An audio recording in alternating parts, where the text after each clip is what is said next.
के साथ प्रधानमंत्री नरेंद्र मोदी ने आज कहा, मैं अकेला सब पर भारी हूं। प्रधानमंत्री कल लोकसभा में गरजे और आज राज्यसभा में बरसे और जमकर बरसे। न सिर्फ नेहरू गांधी परिवार बल्कि उन्होंने बताया और आईना दिखाया कि आखिर क्यों वो अब तक सब पर भारी है। अगली तस्वीर दिखाइए। प्रधानमंत्री नरेंद्र मोदी जिस तरह से 2014 के बाद चुनाव दर चुनाव जीत रहे, उन्होंने इशारों में कह दिया कि वो आखिर क्यों चुनाव जीत रहे हैं। कांग्रेस को आईना दिखाया, आप आखिर क्यों हार रहे हैं। पहले प्रधानमंत्री को सुनिए जरा। स्वागत करिए। देश देख रहा है एक अकेला कितनों को भारी पड़ रहा है, एक अकेला कितनों को भारी पड़ रहा है। अरे नारे बोलने के लिए भी उनको बदल करना पड़ता है। जो भी ये बोलता है घंटे भर से आवाज की जवाब देता।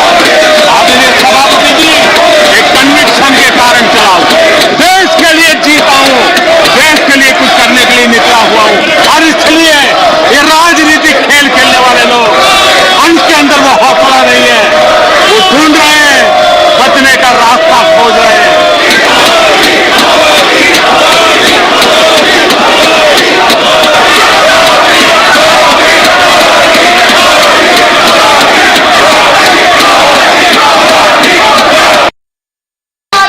देश देख रहा है एक अकेला कितनों को भारी पड़ रहा है, एक अकेला कितनों को भारी पड़ रहा है।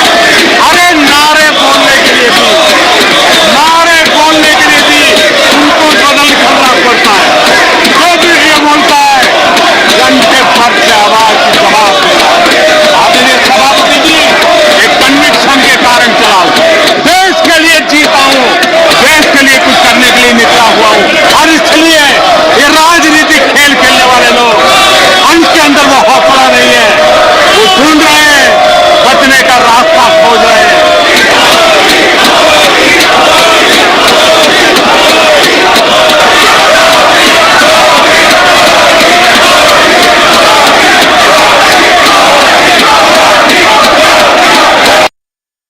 तो प्रधानमंत्री मोदी ने आखिर क्यों कहा कि मैं अकेले सब पर भारी हूं। बाकायदा आंकड़ों के साथ आपको दिखाने जा रहे हैं कि प्रधानमंत्री कैसे सब पर भारी पड़े हैं जब से दिल्ली का रुख किया है। देखिए जरा, 2014 के बाद से कांग्रेस का ग्राफ लगातार गिरा है जब से मोदी की एंट्री हुई।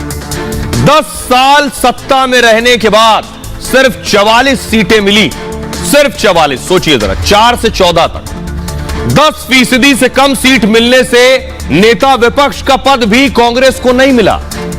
10 यानी कांग्रेस की अब तक के इतिहास में इतनी करारी हार कभी नहीं हुई, इतनी कम सीटें कभी नहीं मिली, इतना कम वोट नहीं मिला। 2014 के बाद देश में 50 विधानसभा चुनाव हुए, 50 विधानसभा चुनाव, 20% चुनाव कांग्रेस जीत सकी, बाकी सब हार गई।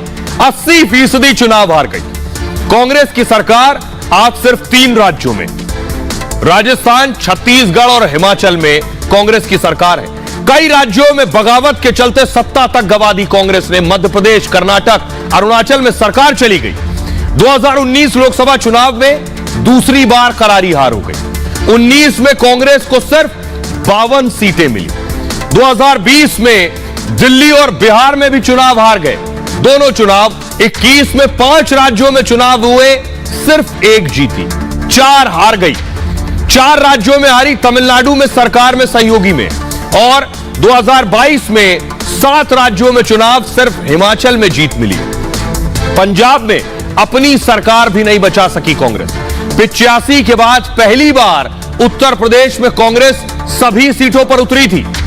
सबसे बड़े राज्य में यूपी में सोचिए सिर्फ 1 सांसद है और 2 विधायक हैं। प्रधानमंत्री इसीलिए कह रहे थे कि एक अकेला सब पर भारी है।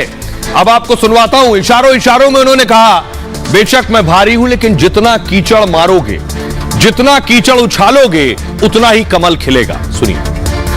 कीचड़ उसके पास था, मेरे पास गुलाल। कीचड़ उसके पास था, मेरे पास गुलाल। जो भी जिस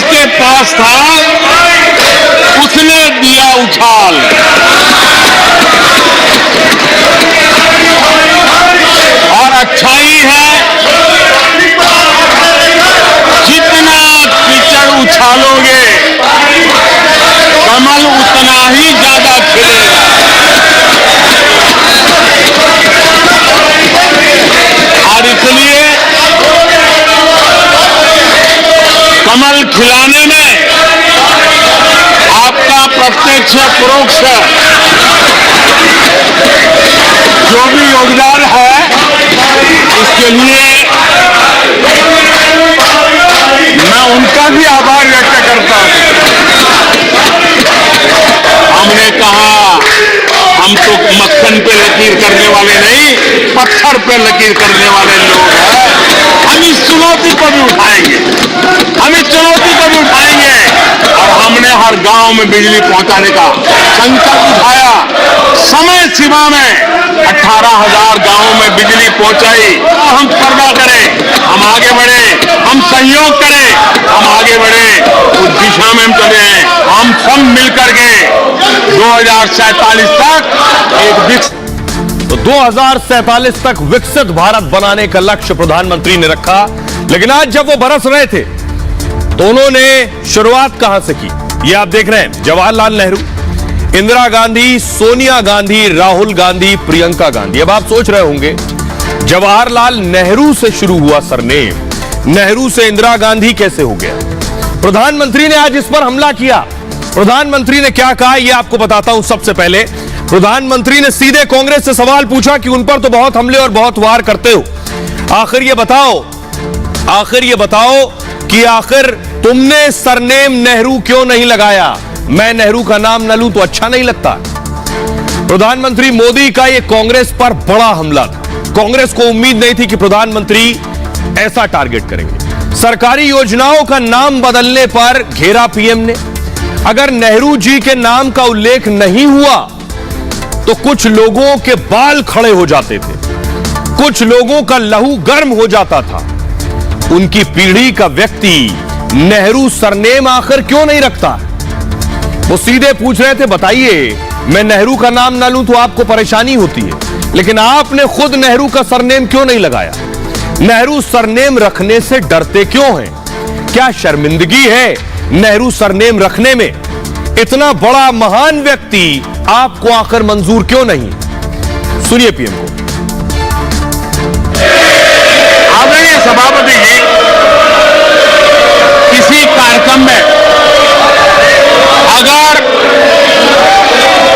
नेहरू जी के नाम का उल्लेख नहीं हुआ तो कुछ लोगों के बाल खड़े हो जाते हैं, उनका लहू एकदम गर्म हो जाता कि नेहरू जी का नाम क्यों नहीं दिया। आदरणीय सभापति जी, मैं बहुत आश्चर्य होता है कि चलो भाई हमसे कभी छूट जाता होगा नेहरू जी का नाम, और छूट जाता होता होगा हम ठीक भी कर लेंगे क्योंकि वो देश के पहले प्रधानमंत्री थे। लेकिन मुझे ये समझ नहीं आता है कि उनकी पीढ़ी का कोई व्यक्ति नेहरू सरनेम रखने से डरता क्यों है? क्या शर्मिंदगी है नेहरू सरनेम रखने से? क्या शर्मिंदगी है? इतना बड़ा महान व्यक्तित्व अगर आपको मंजूर नहीं है, परिवार को मंजूर नहीं है, और हमारा हिसाब मांगते रहते हो। अब मैं आपको बताता हूं, बहुत कम लोग जानते हैं कि आखिर जवाहरलाल नेहरू की बेटी अगर इंदिरा गांधी थी, जवाहरलाल नेहरू की बेटी इंदिरा गांधी थी तो उनका नाम इंदिरा नेहरू क्यों नहीं था? गांधी कैसे हो गया? प्रधानमंत्री यही पूछ रहे हैं कि आखिर नेहरू क्यों नहीं लगा सरनेम। ये आप जवाहरलाल नेहरू को देख रहे हैं, उनके बगल में इंदिरा गांधी खड़ी हैं और इंदिरा गांधी के पीछे जो खड़े हैं वो उनके पति फिरोज गांधी, उनके पीछे राजीव गांधी और फिर राहुल गांधी खड़े हैं। लेकिन जो नेहरू सरनेम है वो इंदिरा तक क्यों नहीं गया? तो उसके पीछे की वजह मैं आपको बताता हूं। जवाहरलाल नेहरू राहुल गांधी के परनाना, जो सबसे पीछे राहुल गांधी खड़े हैं उनके परनाना जवाहरलाल नेहरू। नेहरू गांधी परिवार के पूर्वज जो थे वो कश्मीरी पंडित थे और कौल इस परिवार का मूल सरनेम है। यानी नेहरू जी का जो सरनेम है वो मूल रूप से कौल है, कश्मीर से।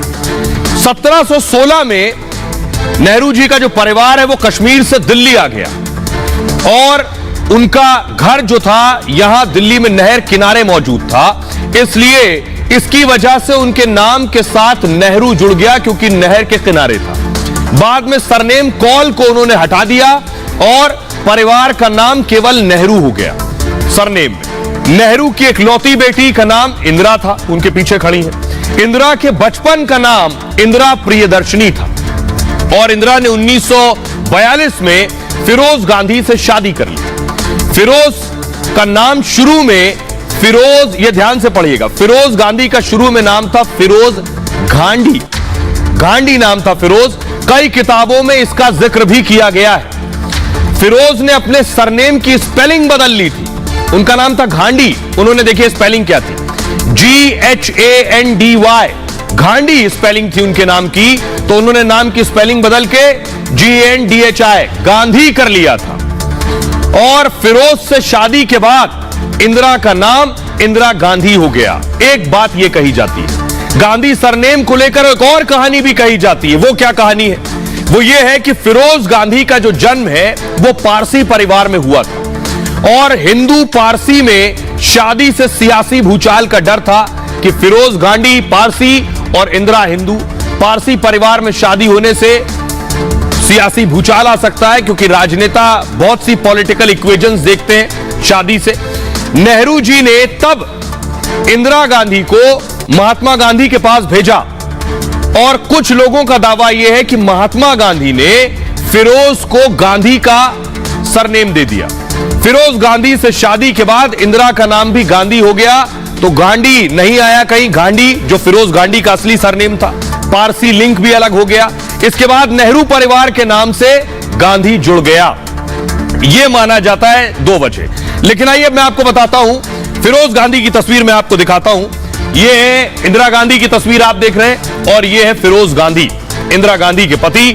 फिरोज गांधी कौन थे उनके बारे में मैं बताऊंगा। उसके बाद कुछ वरिष्ठ पत्रकारों से जानेंगे कि आखिर इसके पीछे वजह क्या थी। देखिए जरा, फिरोज गांधी का जन्म मुंबई में हुआ था और पारसी परिवार में उनका जन्म हुआ था। उनके पिता का नाम था जहांगीर।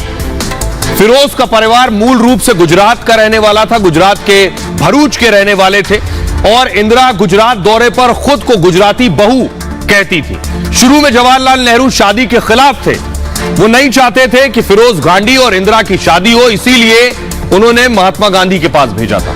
इंदिरा ने फिरोज की मुलाकात जो है 1930 में दोनों की मुलाकात हुई और आजादी की लड़ाई में फिरोज शामिल हुए थे। एक प्रदर्शन के दौरान कमला नेहरू बेहोश हो गई थी, तब फिरोज गांधी ने उनकी देखभाल भी की थी। फिरोज से इंदिरा की शादी 1942 में हुई थी। राजीव और संजय गांधी इनके दो बेटे थे। 8 सितंबर 1960 को फिरोज का निधन हो गया। अब आपको सुनवाता हूं वरिष्ठ पत्रकार जो नजदीक से गांधी परिवार को जानते समझते हैं, इतिहास के जानकार हैं, वो क्या वजह बताते हैं कि आखिर नेहरू सरनेम गांधी परिवार में आगे क्यों नहीं गया, गांधी कहां से आ गया। सुनिए। कुछ लोग यह बताते हैं कि जब इंदिरा गांधी का फिरोज जहांगीर गांधी के साथ प्रेम हो गया तो कमला नेहरू को यह पसंद नहीं था और परिवार में इसके कारण तनाव होने लगा क्योंकि जाति अलग थी। तो कहा जाता है कि महात्मा गांधी ने फिरोज को अपना नाम, अपना टाइटल गांधी दे दिया और फिर उसके बाद दोनों की आराम से शादी हो गई और फिर उनके नाम के साथ इंदिरा जी के नाम आ गया, गांधी लग गया, इंदिरा गांधी। तो इसलिए आप गांधी का सरनेम लेके आप क्यों चल रहे हैं? नेहरू जी के सरनेम में क्या समस्या थी? क्योंकि कुछ लोग शुरू में इंदिरा नेहरू भी बोलते थे। अब यह तो यह परिवार ही बता सकता है। आखिर अगर जो है नेहरू जी इतने बड़े नेता थे, देश के पहले प्रधानमंत्री थे, तो आखिर क्या वजह है कि कांग्रेस विशेष रूप से जो सोनिया गांधी जी का परिवार है, राहुल जी है, वो सरनेम यानी नेहरू सरनेम का जो इस्तेमाल क्यों नहीं करते हैं? क्या वजह है? दरअसल वो कहीं ना कहीं जो है प्रधानमंत्री जी का साफ इशारा है कि कांग्रेस जो है छिप करके वार करती है और उसके जो डीएनए में है कहीं भी वह लोकतंत्र नहीं है। तो नेहरू के बाद प्रधानमंत्री मोदी का अगला टारगेट इंदिरा गांधी थी। आपको याद होगा प्रधानमंत्री नरेंद्र मोदी को लेकर कांग्रेस और विपक्ष क्या क्या आरोप लगाता है कि देश में लोकतंत्र नहीं बचा है, संविधान नहीं बचा है। तो प्रधानमंत्री नरेंद्र मोदी ने संविधान के कुछ पन्ने पलटे इंदिरा के दौर के। देखिए जरा, इंदिरा के शासन में एक दो बार नहीं 49 बार राष्ट्रपति शासन लगा। 49 टाइम्स राष्ट्रपति शासन थोपा गया राज्यों पर 1966 से लेकर 77 इन 10 सालों के बीच 33 बार राष्ट्रपति शासन लगा। धारा 356 का इस्तेमाल किया गया। 10 साल में 33 बार। इंदिरा गांधी का प्रधानमंत्री के तौर पर कार्यकाल 15 साल का रहा। इमरजेंसी से पहले 33 बार राष्ट्रपति शासन लगाया और 1980 से 84 में 16 बार राष्ट्रपति शासन लगाया उन्होंने। 1980 में इंदिरा गांधी चौथी बार प्रधानमंत्री बनी। 17 फरवरी को एक साथ 9 राज्यों पर राष्ट्रपति शासन लगा दिया। अटल बिहारी वाजपेयी के 6 साल में सिर्फ 4 बार राष्ट्रपति शासन लगा। मनमोहन सिंह के 10 साल में 11 बार राष्ट्रपति शासन लगा। अब आप खुद तय करिए कि कौन लोकतंत्र समर्थक, कौन संविधान में यकीन रखने वाला है। कांग्रेस जब मोदी पर हमला करती है तो कांग्रेस को खुद भी आईना देखने की बहुत जरूरत है। सुनिए प्रधानमंत्री मोदी ने क्या कहा। लोग आज विपक्ष में बैठे हैं, उन्होंने तो राज्यों की अधिकारों की कच्चियां उड़ा दी। जहां मैं कच्चा चिट्ठा खोलना चाहता हूं, वो कौन पार्टी थी, वो लोग कौन सत्ता में बैठे थे, इन्होंने आर्टिकल 356 का सबसे ज्यादा दुरुपयोग किया।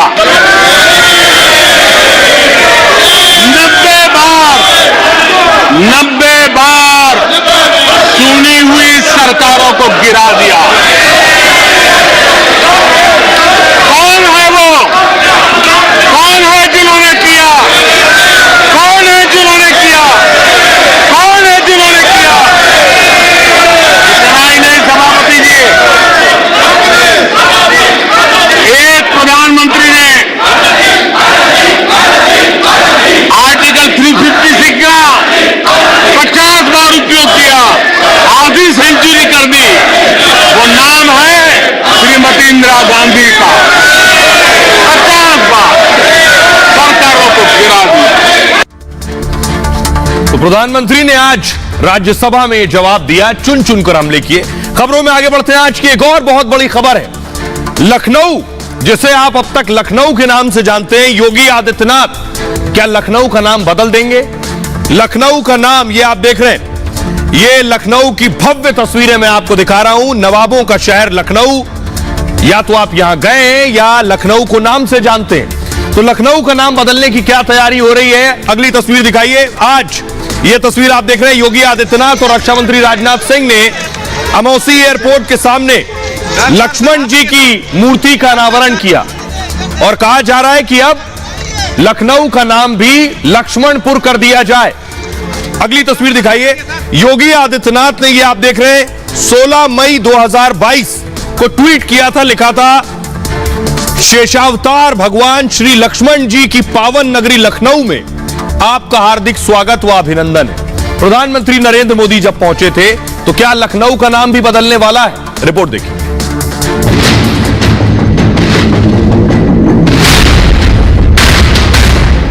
लखनऊ बदलने वाला है।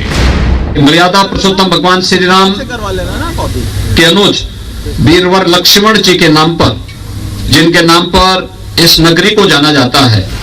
योगी लखनऊ का नाम, तस्वीर और तकदीर बदलने वाले हैं। जो शहर विकास के नए अध्याय लिख रहा है, दुनिया के कारोबारियों को लुभा रहा है, उस शहर की पहचान अब आस्था की नगरी से भी होगी। जैसे अयोध्या की पहचान दुनिया में राम की नगरी से है, वैसे ही लखनऊ अब भगवान लक्ष्मण के नाम से जाना जाएगा। आपको अगले चौराहे पर जाकर के आपको देखने का अवसर प्राप्त होगा कि मर्यादा पुरुषोत्तम भगवान श्री राम के अनुज वीरवर लक्ष्मण जी के नाम पर, जिनके नाम पर इस नगरी को जाना जाता है, उनकी एक भव्य प्रतिमा का निर्माण का कार्य यहाँ संपन्न हुआ है। और अभी तक लखनऊ को नवाबों का शहर कहा जाता है, लेकिन अब इसे लक्ष्मण की नगरी कहा जाएगा और लोग कहेंगे कि मुस्कुराइए, आप लखनपुर में हैं। अब मैं आपको बताने जा रहा हूं कि आखिर किसने कहा है कि लखनऊ का नाम बदल दीजिए और लक्ष्मणपुर कर दीजिए, और क्या ऐसा संभव होगा। दरअसल लखनऊ का नाम क्या बदला जाएगा, ये अब योगी आदित्यनाथ बदल देंगे, ये मैं इसलिए कह रहा हूं कि इसे मूव कीजिए आगे। लखनऊ का नाम बदलने वाला है, लखनपुर या लक्ष्मणपुर, यानी लखनपुर भी हो सकता है और लक्ष्मणपुर भी हो सकता है। बीजेपी के सांसद है संगम गुप्ता, उन्होंने मांग की है। यूपी के प्रतापगढ़ से सांसद है संगम गुप्ता। संगम ने प्रधानमंत्री मोदी और योगी आदित्यनाथ को बाकायदा चिट्ठी लिखी है। कहा है कि राम ने लक्ष्मण को यह शहर भेंट किया था। राम का भेंट किया हुआ शहर है लखनऊ, इसलिए इसका नाम लखनपुर कर दीजिए, लक्ष्मणपुर कर दीजिए। 18वीं सदी में इस आसिफुद्दौला ने लखनऊ नाम रखा था। 18th सेंचुरी में गुलामी विलासिता के प्रतीक का नाम बदले, उनका कहना है। योगी सरकार ने लखनऊ का नाम बदलने के संकेत दिए हैं। लखनऊ एयरपोर्ट पर आज ही भगवान लक्ष्मण की मूर्ति लगाई गई है। सीएम योगी और रक्षा मंत्री राजनाथ सिंह ने मूर्ति का अनावरण भी किया है और ग्लोबल इन्वेस्टर्स समिट के पहले लक्ष्मण की बड़ी मूर्ति लगाई गई है। कल से समिट शुरू होनी है। भगवान लक्ष्मण से शहर की पहचान स्थापित करने का प्रयास है। 2022 में भी सीएम योगी ने नाम बदलने के संकेत दिए थे। प्रधानमंत्री का ट्वीट करते हुए स्वागत किया था। ट्वीट मैंने आपको दिखाया। लखनऊ को भगवान लक्ष्मण की नगरी बताया था योगी आदित्यनाथ ने। सुनिए जरा क्या कुछ कह रहे हैं सांसद, जिन्होंने बाकायदा प्रधानमंत्री को चिट्ठी लिखी है, और अखिलेश यादव क्या कह रहे हैं। 1775 में उस लखनऊ का नाम लक्ष्मणपुर था। भगवान प्रभु श्री राम ने लखनऊ को उनको दिया और उन्हीं के नाम से लक्ष्मणपुर के नाम से जाना जाता था और मुगल शासक ने इसको नाम बदलकर लखनऊ कर दिया। तो हमारे सनातन धर्म को हम आज उसको वापिस अगर मांग रहे हैं तो इसमें किसी का विरोध नहीं होना चाहिए, क्योंकि लखनऊ और लक्ष्मणपुर में कोई फर्क नहीं है। नाम बदलने से टेबल को टेबल कर दोगे, टेबल को कुर्सी कह दोगे क्या? टेबल का काम तो उससे सामान रखने का है। लखनऊ राजधानी रहेगी ना। ये बीजेपी के लोग काम नहीं कर रहे हैं, केवल नाम बदल रहे हैं। स्टेडियम है, लोक भवन है, यहाँ पर कई काम थे गाजियाबाद में। तो ये नाम बदलने वाली सरकार है। इस बार जनता इन्हें बदल देगी। आइए अब मैं आपको बताता हूं, लखनऊ की कुछ तस्वीरें मैं आपको दिखाने जा रहा हूं, जिससे लखनऊ की पहचान भी है। जो लखनऊ गए हैं लोग या नहीं भी गए हैं, ये है लखनऊ का स्टेशन जो लखनऊ की पहचान है। अगली तस्वीर दिखाइए जरा। ये आप देख रहे हैं, ये जो मूर्ति है लक्ष्मण जी की, ये मूर्ति आज लगाई गई है। योगी आदित्यनाथ ने इसी मूर्ति का लखनऊ एयरपोर्ट, अमौसी एयरपोर्ट पर इसका अनावरण किया है। ठीक 24 से पहले 23 में अनावरण करने का आखिर मतलब क्या है, और आखिर आइए अब आपको बताते हैं दिलचस्प बात कि आखिर लक्ष्मण जी का लखनऊ से ताल्लुक क्या है। बहुत कम लोग जानते हैं। ये आप देख रहे हैं उत्तर प्रदेश की राजधानी लखनऊ आपको नजर आ रही है। इमामबाड़ा भी आपको नजर आ रहा है। ये लक्ष्मण जी की प्रतिमा है। दरअसल लखनऊ शब्द लखन और औ से बना है। लखन और औ। लखन शब्द का मतलब है भगवान लक्ष्मण से। औ फारसी से आया है, मतलब ठिकाना या पड़ाव, यानी लक्ष्मण जी का ठिकाना या पड़ाव। पुरातत्व विभाग को लक्ष्मण से जुड़े सबूत भी मिले। लखनऊ से 22 किलोमीटर दूर आर्कियोलॉजिस्ट साइट है और यहां ताम्र, पाषाण और लोहे के औजार मिले। साइट में मिले अवशेष 7000 साल पुराने। त्रेता युग यानी राम जी और लक्ष्मण जी का काल भी 7000 साल पहले था। इस हिसाब से लखनऊ वाकई क्या लक्ष्मण की नगरी ही है। लखनऊ में कई जगह लक्ष्मण के नाम पर भी है, जैसे लखनऊ में लक्ष्मण का टीला है, लक्ष्मणपुरी है, लक्ष्मण पार्क है। मान्यता है कि भगवान राम ने लक्ष्मण को उपहार दिया था। अयोध्या से 130 किलोमीटर दूर कौशल राज्य का एक हिस्सा लक्ष्मण जी को दिया था।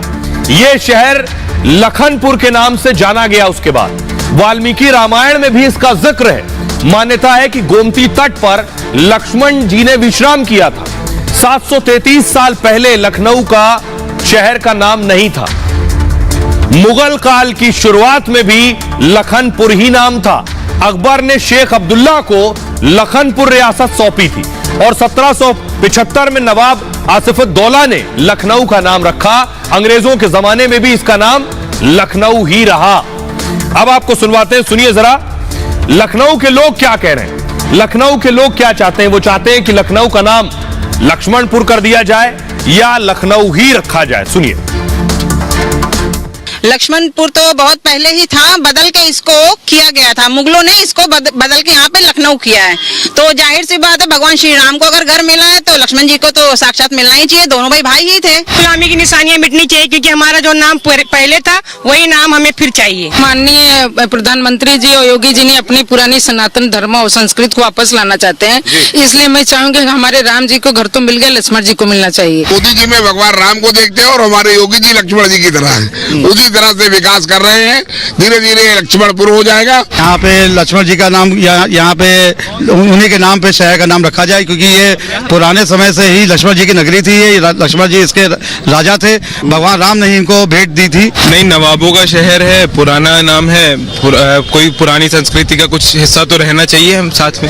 जबकि कृष्ण से भी पहले राम आए, उस समय हमारा लखनऊ ये बसा, लक्ष्मण जी ने बसाया, तो ये उन्हीं के नाम से लक्ष्मणपुरी या लखनपुरी ही होना चाहिए। नाम बदलना चाहिए, एक कलंक है हमारे लिए। वापस मिल रहा है जो हमारा गुलामी में जकड़ा हुआ था लखनपुर, लक्ष्मणपुर, इसको हमें वापस मिल रहा है।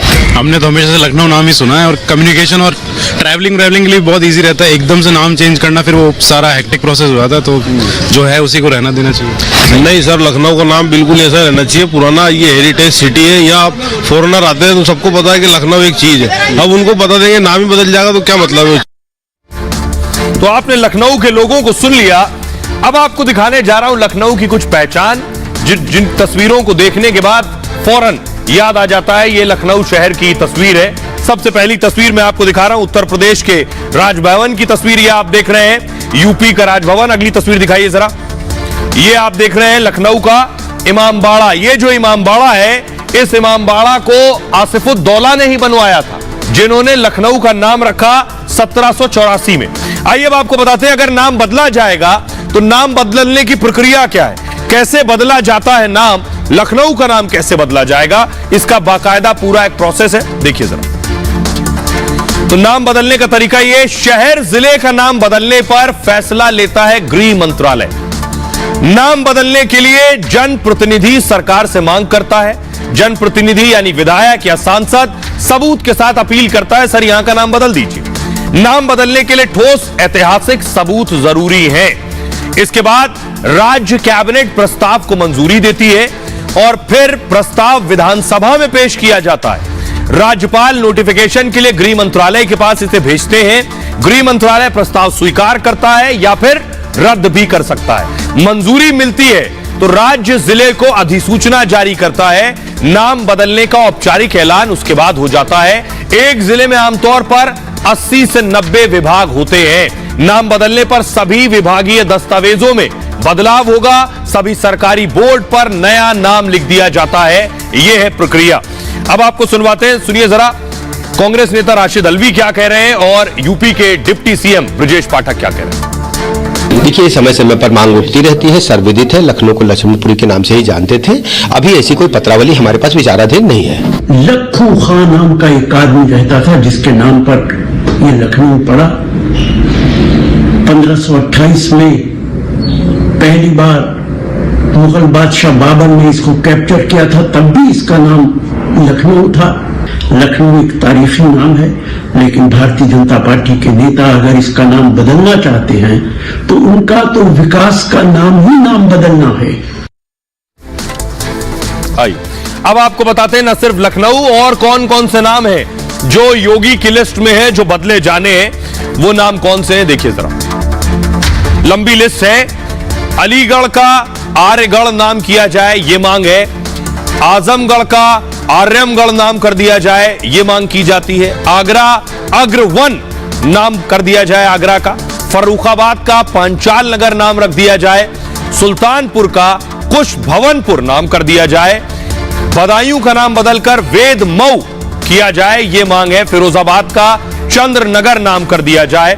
शाहजहांपुर का शाजीपुर नाम लिख दिया जाए और मैनपुरी का मयन नगर नाम कर दिया जाए। संभल का नाम बदलकर कल्की नगर किया जाए। देवबंद का नाम देववृंदपुर कर दिया जाए। यह मांग लंबे वक्त से उठती रही है। खबरों में आगे बढ़ते हैं। आज की एक और बड़ी खबर है यह है कि पाकिस्तान का जो एक साथी था तुर्की, उसने पाकिस्तान का साथ छोड़ दिया है। और अब उसको भारत अच्छा लगने लगा है, क्योंकि बुरे वक्त में जो साथ आए, साथ खड़ा हो, वही असली साथी है। ये आपको मैं तुर्की की तस्वीरें दिखा रहा हूं, ये देख रहे हैं आप, इमारतें गिरी हैं, मलबों में लोग दबे हुए हैं, बच्चे निकाले जा रहे हैं, अभी भी मलबे में जो फंसे हुए हैं। सोचिए आज दूसरा तीसरा दिन हो गया है, अभी भी लोग फंसे, लोगों की हालत देख रहे हैं, अपनों की बॉडीज के साथ, शवों के साथ रो रहे हैं, लोग बिलख रहे हैं। लेकिन इस स्थिति में, इस बुरे वक्त में तुर्की के साथ कौन खड़ा है, अगली तस्वीर दिखाई। तुर्की के साथ प्रधानमंत्री नरेंद्र मोदी खड़े, और यही वजह है कि पाकिस्तान को धुतकार दिया है और भारत का मुरीद हो गया। अगली तस्वीर दिखाइए जरा। भारत से ये जो ग्लोब मास्टर देख रहे हैं, छठा विमान भारत से तुर्की पहुंच गया है मदद लेकर। ये वो तस्वीर मैं आपको दिखा रहा हूं ग्लोब मास्टर की। अगली तस्वीर दिखाइए। भारतीय मदद जो पहुंची है, भारतीय जवान मौजूद है, वहां पहुंचे मदद के लिए, मदद की खेप के साथ रेस्क्यू भी कर रहे हैं वहां पहुंचकर।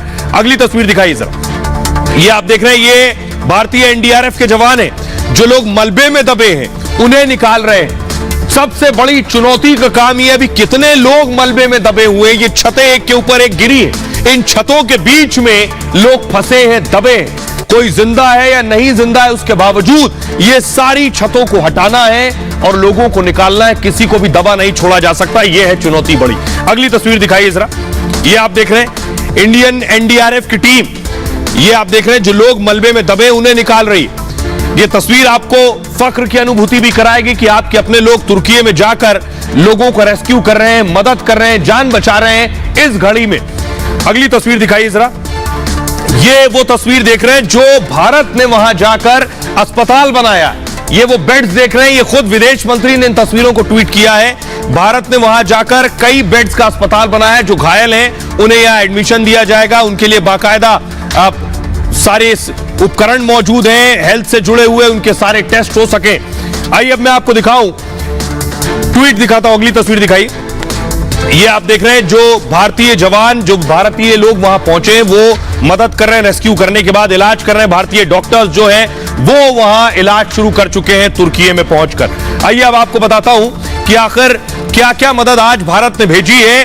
और भारत लगातार हर रोज मदद भेज रहा है तुर्की में, क्योंकि वहां जानमाल का जो नुकसान है वो लगातार बढ़ रहा है। ऑपरेशन दोस्त के तहत भारत ने छठा विमान भी तुर्की भेज दिया है। मदद की छठी खेप तुर्की पहुंच चुकी है। विमान में जरूरी दवाएं, मेडिकल सामान भी भेजा गया है। डॉग स्क्वाड के साथ बचाव कर्मी भी तुर्की भेजे गए हैं। विदेश मंत्री एस जयशंकर ने ट्वीट कर इस बात की जानकारी दी है। रेस्क्यू ऑपरेशन के लिए एनडीआरएफ की टीमें मौजूद हैं वहां। गरुड़ एरोस्पेस कंपनी के ड्रोन भी भेजे गए हैं। तुर्की के लिए मोबाइल अस्पताल भी भेजा गया है। वायुसेना के विमान से जीवन रक्षक दवाएं भी भेजी गई हैं। करीब 6 टन से ज्यादा राहत सामग्री भेजी जा चुकी है।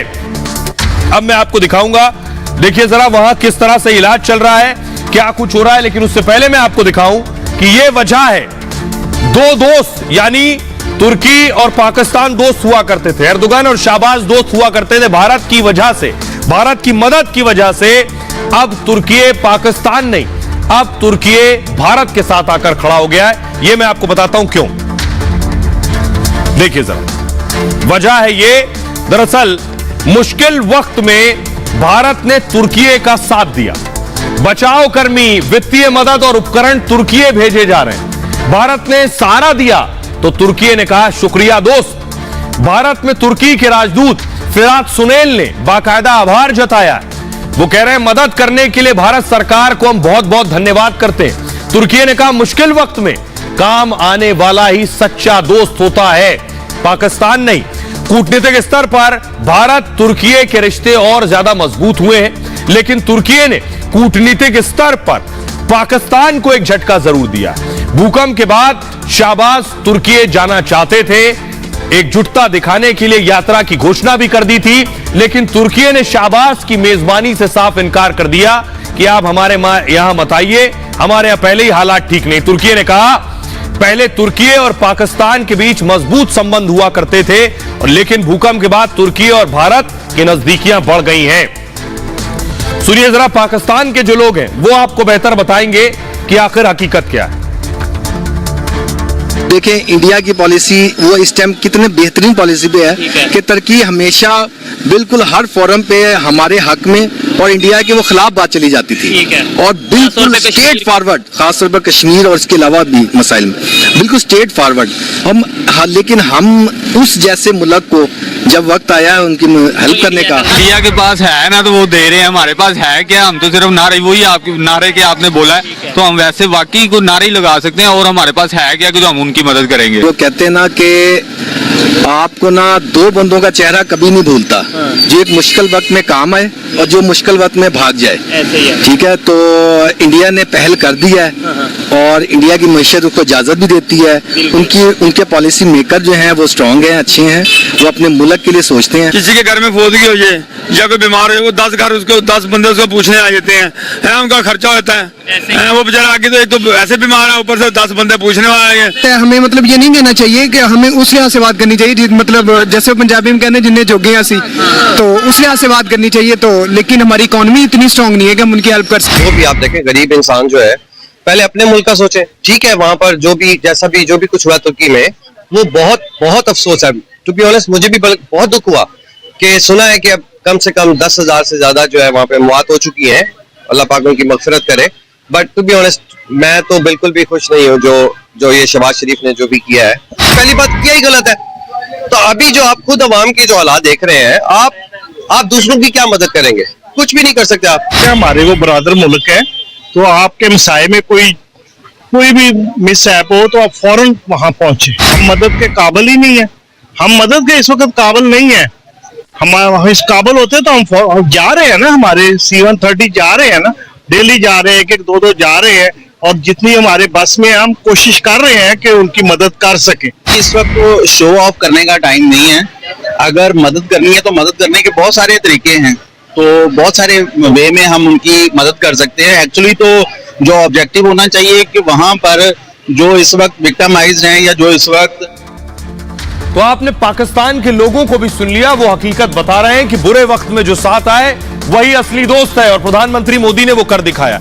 लेकिन जो तुर्की से तस्वीरें आ रही हैं वो दिल दहला देने वाली है। ये देख रहे हैं, छोटा मासूम बच्चा जिसे रेस्क्यू किया गया, कई दिन से फंसा हुआ था ये मासूम बच्चा। ये आप देख रहे हैं किस तरह से अंदर से निकाला गया। ये देखिए, जो लोग अंदर घुसे हैं उन्होंने अंदर जाने के बाद मलबे के बीच से इस बच्चे को बाहर निकाला है। अगली तस्वीर दिखाई, अगली तस्वीर ये आप देख रहे हैं, ये आप देखिए 68 घंटे तक ये बच्चा फंसा था और 68 घंटे बाद इस बच्चे को मलबे से बाहर निकाला गया है। माँ बाप का रो कर बुरा हाल था।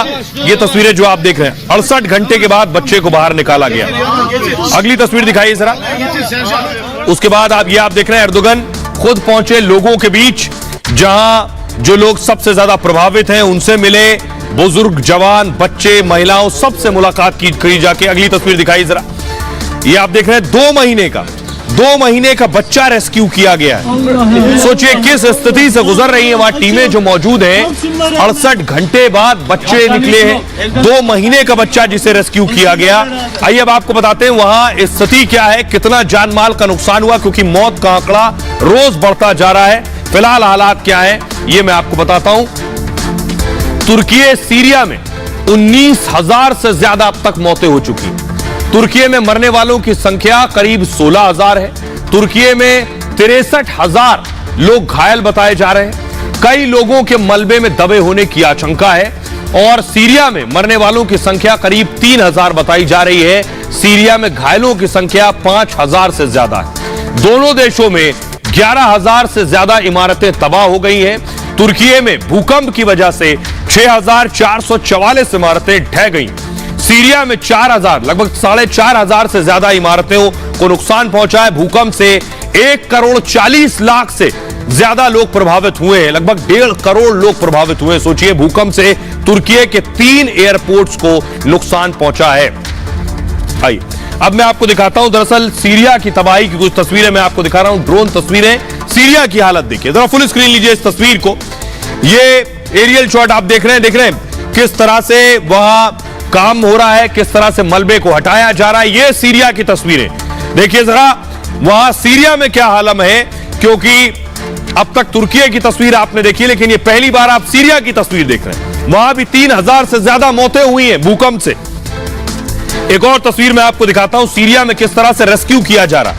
ये सीरिया में आप देख रहे हैं, वहां भी जो लोग मलबे में दबे उन्हें निकाला जा रहा है। वहां भी मौत का आंकड़ा बढ़ रहा है। अगर 16,000 लोगों की मौत हुई है तुर्की में, तो सीरिया में 3,000 लोगों की मौत हुई। लेकिन अब मैं आपको बताता हूं कि सीरिया और तुर्की में जो भूकंप आया, इस भूकंप से तुर्की जो है ये 10 फीट खिसक गया है। जी हां, पूरा देश 10 फीट खिसक गया। कैसे, ये आपको बताता हूं।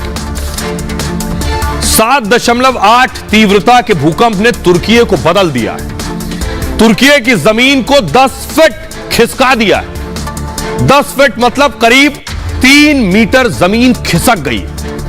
इटली के भूकंप वैज्ञानिक ने यह बड़ा दावा किया है और कार्लो डोग्लियानी ने यह दावा किया है। उनका दावा है कि तुर्की सीरिया की तुलना में 5 से 6 मीटर अंदर धंस गया है। शुरुआती डेटा से मिली जानकारी के आधार पर यह दावा किया गया है। सैटेलाइट इमेज से सटीक जानकारी मिलेगी, कहा जा रहा है। इस बदलाव से पानी, पेट्रोल लाइन टूट सकती है, सड़कें, इमारतें भी टूट सकती हैं, नदियों की दिशा तक बदल सकती है। यह वजह बताई जा रही है। अब मैं आपको बताता हूं दरअसल कि आखिर खिसकने के पीछे वजह क्या है। खिसकने के पीछे वजह यह है कि जो तुर्की है वो जिन प्लेट्स पर मौजूद है वो प्लेट्स बीच में फंसी हैं। देखिए जरा, ये आप देख रहे हैं ऊपर यूरोशियन प्लेट, एनाटोलियन, अफ्रीकन और अरबियन। तुर्की 4 टेक्टोनिक प्लेट पर के जंक्शन पर बसा हुआ। ये प्लेट देख रहे हैं, 1, 2, नीचे 3 अफ्रीकन और उधर अरबियन 4। जंक्शन का मतलब 4 प्लेट्स आपस में मिल रही हैं इसमें, और किसी भी प्लेट में हलचल हुई तो तबाही इस बीच वाली प्लेट में आता है। ये जो बीच वाली प्लेट आप देख रहे हैं ये है एनाटोलियन। तुर्की इस एनाटोलियन टेक्टोनिक प्लेट पर बसा है। नीचे वाली अफ्रीकन अरेबियन हिलती है अगर, तो ये बीच में पिस जाती है। ये प्लेट यूरोशियन, अफ्रीकन, अरेबियन से घिरी हुई। और अब जब अफ्रीकन और अरेबियन प्लेट शिफ्ट होती हैं, आपस में हिलती है जमीन के नीचे, तो तुर्की बीच में सैंडविच की तरह फंस जाता है। धरती से ऊर्जा निकलती है और ऊपर भूकंप आता है। तुर्की में अब तक कई बार बड़े भूकंप आ चुके हैं। 24 सालों में तुर्की में 18,000 मौतें हुई हैं अब तक। यह है तुर्की की स्थिति। खबरों में आगे बढ़ते हैं। आज की एक और बड़ी खबर है जो भारत से आई है। आपको बताऊं कि पंजाब से यह खबर आई है, हिला देने वाली खबर है। तस्वीर आप देख रहे हैं, पंजाब में पुलिस पर तलवार से हमला हुआ है। पहली तस्वीर दिखाइए जरा। ये आप चंडीगढ़ की तस्वीरें मैं आपको दिखा रहा हूं। निहंग सिखों ने पुलिस पर हमला कर दिया। देखिए फुल स्क्रीन लीजिए जरा। ऐसा हमला कि पुलिस भाग खड़ी हुई। देखिए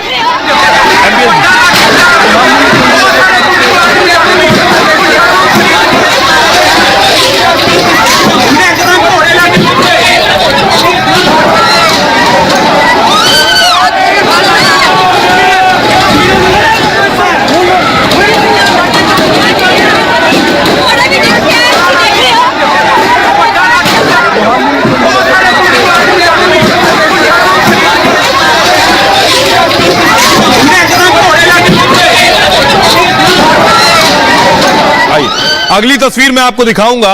अगली तस्वीर ये आप देख रहे हैं, ये निहंग को आप देख रहे हैं हाथ में तलवार लिए हैं और हमला कर रहा है तलवार से।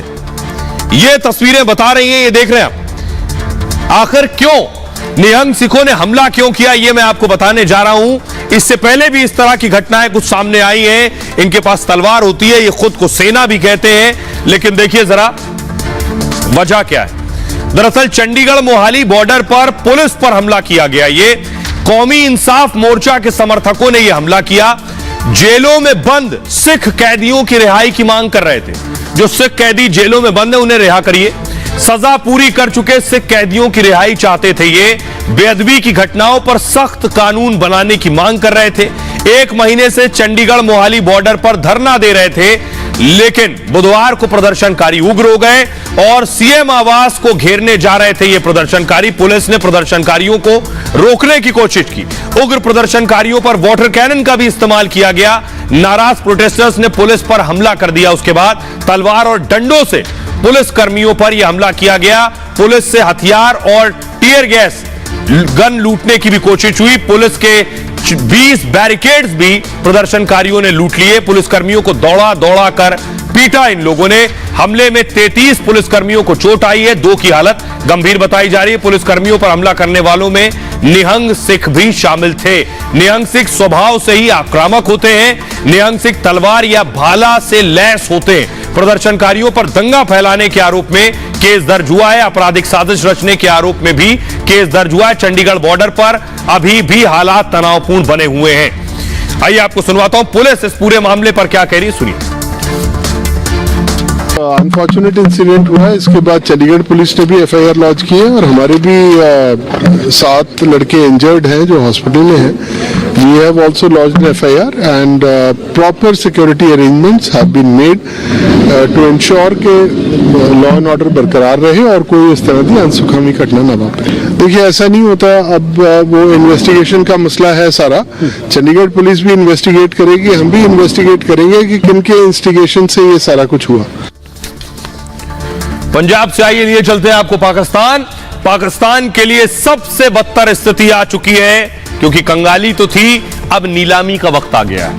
तो क्या नीलाम होने जा रहा है पाकिस्तान? ये मैं इसलिए कह रहा हूं कि शहबाज शरीफ की उल्टी गिनती शुरू हो गई है। वक्त कम बचा है, हालात खराब है। जरा पहले रिपोर्ट देखिए।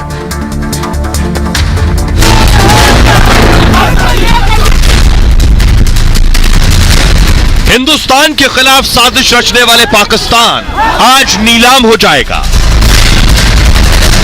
शहबाज शरीफ की उल्टी गिनती शुरू हो गई है। आईएमएफ के पाकिस्तान दौरे का आज आखिरी दिन है।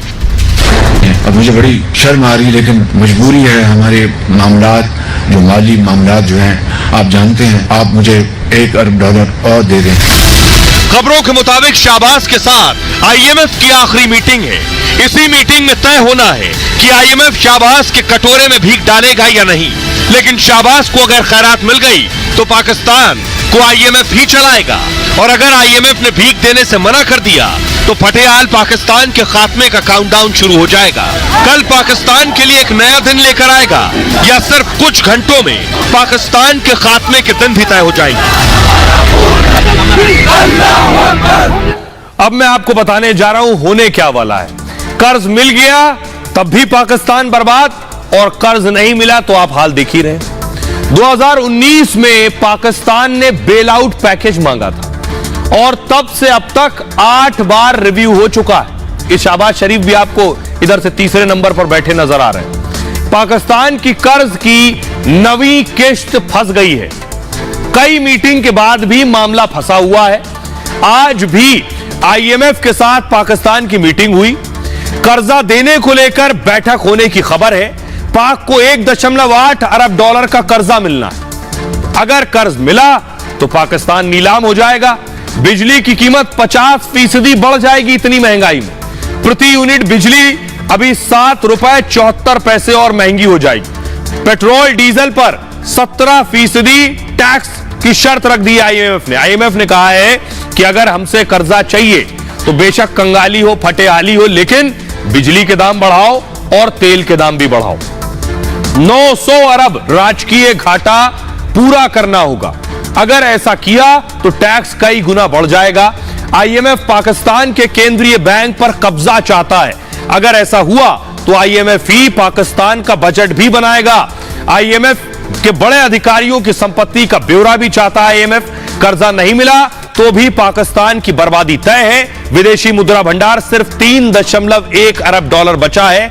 एक महीने में $3.95 अरब का कर्जा भी लौटाना है। अभी अगले एक साल में 21.95 अरब यानी लगभग 22 अरब वापस करने। एक महीने में कर्जों की किस्त के ही पैसे नहीं है पाकिस्तान के पास।